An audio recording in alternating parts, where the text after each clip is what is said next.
Cooper Raiff is an absolute madman, and there's nothing we can do about it. How's it going, everybody? Welcome back into another video. First video in almost a month, I know, but a lot going on, including covering my 5th Sundance Film Festival, where I got to watch what we are talking about today. I hope you all are having a great day. Thank you all so much for taking time to come back to the video. It means the absolute world. And like I've already kind of alluded to, today we are talking about the newest project from Cooper Raiff, that is Hal and Harper. I was able to see the entire first season, or just this limited miniseries, at the Sundance Film Festival as part of the virtual part of the festival. And yes, at the end of this video, I will talk about the controversy surrounding the virtual portion of the festival, but that'll be at the end of the video. Today, though, we are talking about Hal and Harper. It is by far my favorite thing that I saw at the festival. I'm going to tell you why, but before we get into that, if you have not already, consider hitting that subscribe button. My goal last year was hit 2,000 subscribers. We hit that right before the new year hit. The goal this year, 5,000 subscribers. We've gotten off to a pretty good start. We're already almost at 2,100 subscribers at the time of recording this. If you have not already and you like what you see, consider hitting that subscribe button. And if you've already subscribed, send the link over to a friend. I really do appreciate it. But let's get in to my review of Hal and Harper. Two siblings try to preserve their childhood even though their single father forces them to grow up too fast. So this stars Cooper Raiff. He also wrote and directed it. It also stars Lili Reinhart and Mark Ruffalo. They are our key trio. And like I already alluded to, this was my favorite thing I saw at the fest. And I saw a few good movies. If you guys want reviews for those, let me know in the comments. Saw a few movies that I enjoyed quite a bit as well. But this by far was my favorite project I saw. Clocking in at just over 4.5 hours, the entire length of the series, there's not a wet eye in the room. I watched this with my mom. She is also a huge fan of Cooper Raiff, and we absolutely loved it. Let's get into the first biggest thing. Cooper Raiff. I did a video essay on him a few years ago, and I think it continues. The point continues today. He is an up-and-coming genius, in my opinion. He is the storyteller of this generation. I have never related more to any creative in my entire life than I have Cooper Raiff. He is telling stories of our generation, and it's absolutely fantastic.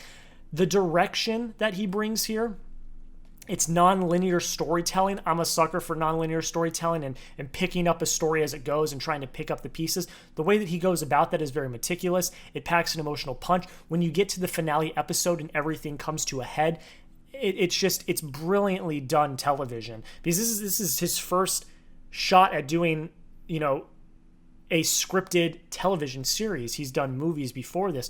And the way he directs this with such care was just, he knocked it out of the park. It was fantastic. His performance here is really great as well. He's not the standout. I'll get to the other performances here in a second, but the writing is the best part of this. This is a very delicately thought out, very meticulously woven together story of these three individuals that all had to deal with this traumatic event and how they each grew from that trauma for good and for bad, and how they've kind of come together now that, I'm just going to give a tiny little spoiler, their childhood home is being sold. That's kind of the big force in all of this, and that's not really that big of a spoiler. That's known pretty quickly in the first episode, but that is the driving force of all of these character arcs, and watching these three come to a head and kind of understand each other and their different traumas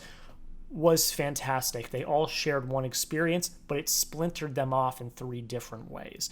And I thought that storytelling was so, for a TV show, while at some moments it feels slow, at some moments it takes time to wrap itself in a bow, the journey is just as nurturing as that destination. You would not get to that destination if you did not go through those certain character beats. And I'm trying not to spoil this. Not everyone got to see this. It was limited at Sundance, so I'm trying to keep it as spoiler free as possible. I had to drop a little spoiler in there, but that's not that huge of a deal.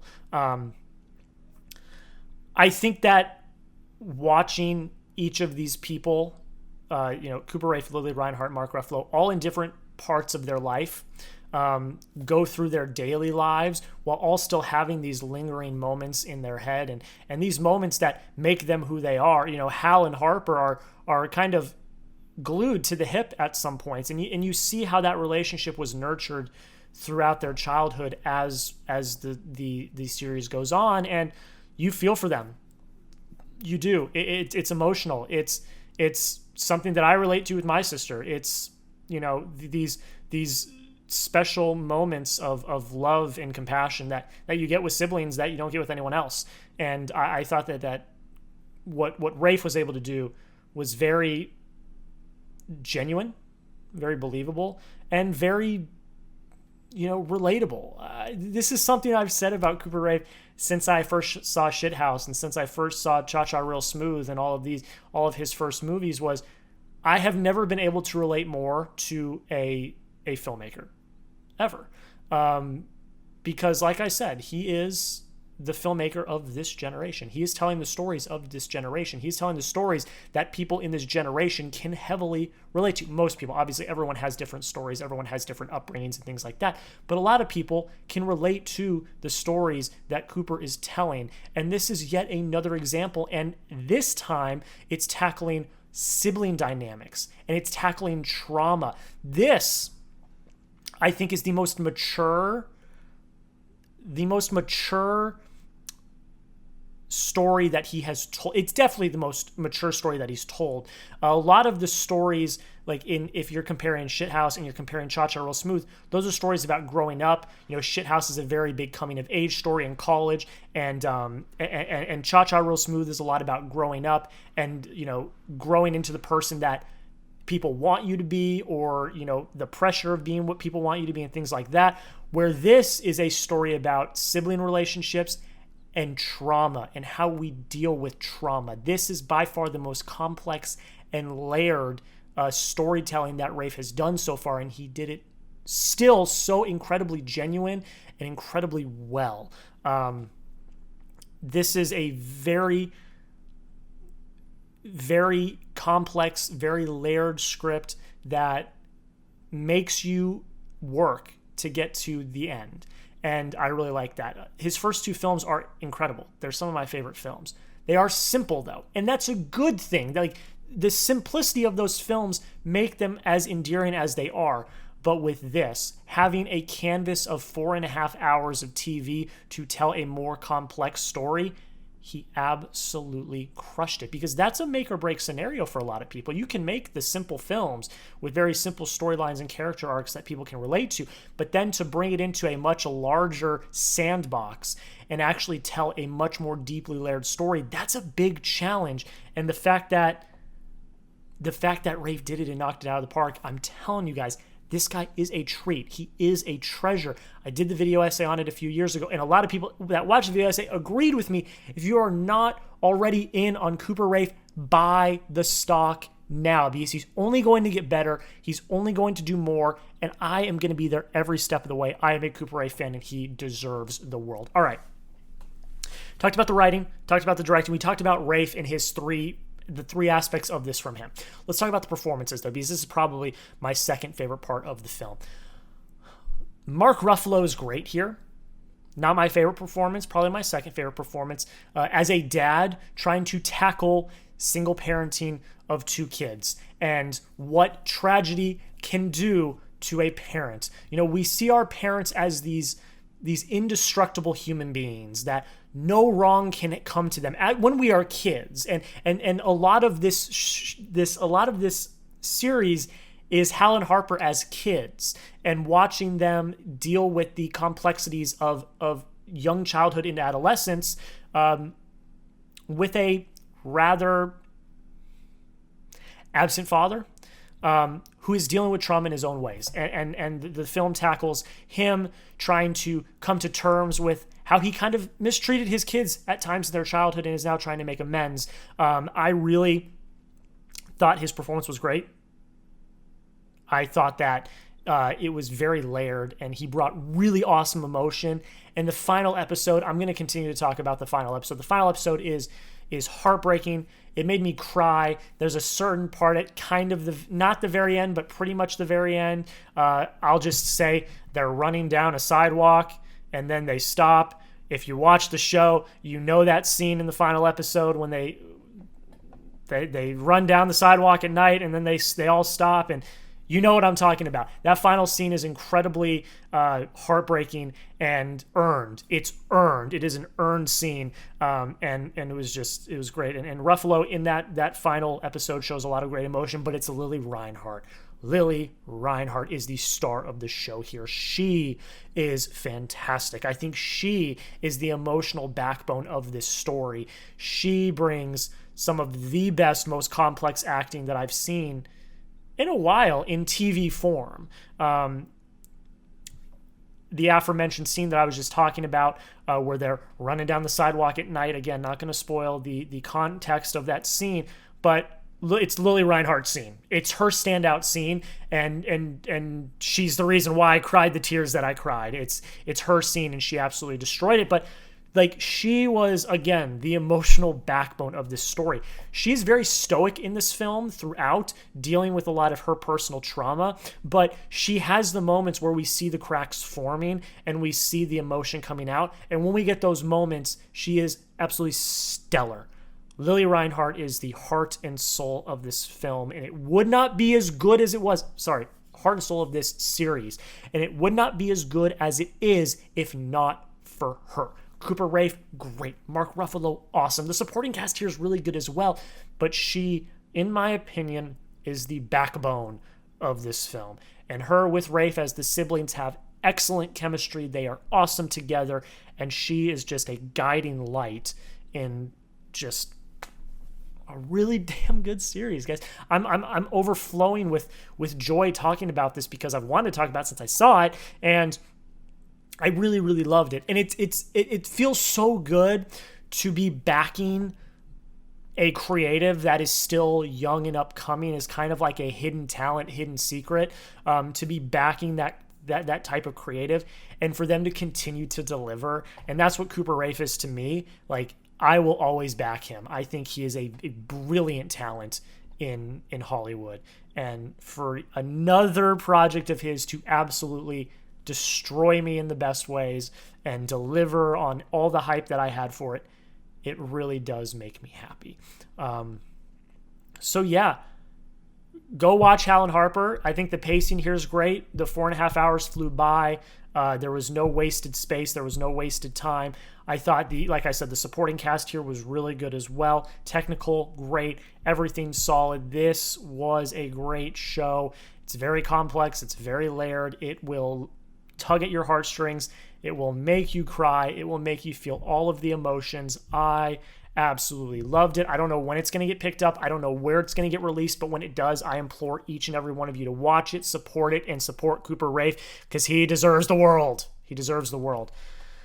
He, I think, is one of the most talented creatives in Hollywood today, and he is the director of my generation. He tells the stories of my generation better than I've seen anyone else tell the stories of my generation, and I absolutely loved it.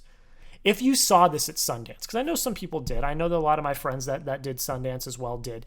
If you saw it, let me know in the comments. What did you think? Did you like it? Did you hate it? Let me know why. I want to hear your thoughts. If you've not seen it, let me know what you're looking forward to. Again, I don't know when it's going to release. I'm going to rewatch it when it releases. I don't know where it's going to release as well. It will get picked up. It's highly anticipated. A lot of people were anticipating what he was going to do after Cha Cha Real Smooth, because that was a critically acclaimed film that Apple picked up and distributed. So it will get, I'm sure it'll get picked up. He is a hot name in Hollywood right now. So when it comes out, again, I implore you, please go watch it. Please go support. Show Cooper Raiff some love. Okay.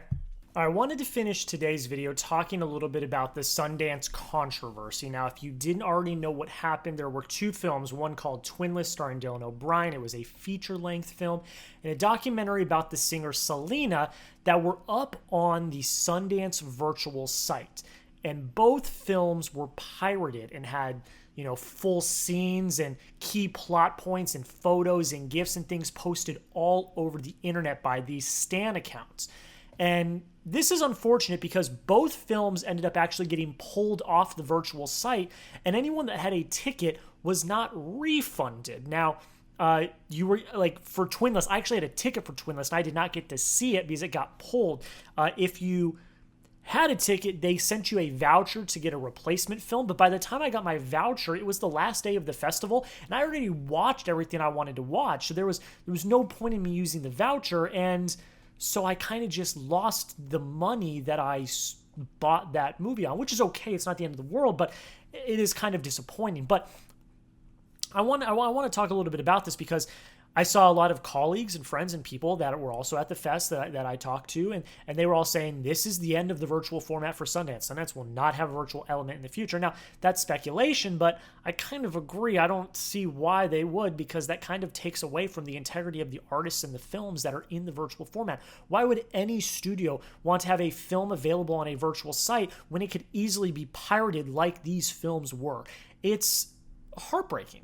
It's heartbreaking because, you know, for me and other smaller critics, like, this is a very big opportunity for us to, you know, spend, you know, a few $100, get some tickets, watch a bunch of movies, and, you know, write or record reviews, record podcasts, and cover the Sundance Film Festival, even if we're not able to get press accreditation, which I've tried to get press accreditation, I think 3 of the 5 years I've done it, and I got denied all 3 times. So, you know, these smaller, you know, creators, this is a way to make the festival accessible and give the festival more promotion. Also, give us an opportunity to grow and garner, you know, a little bit of success.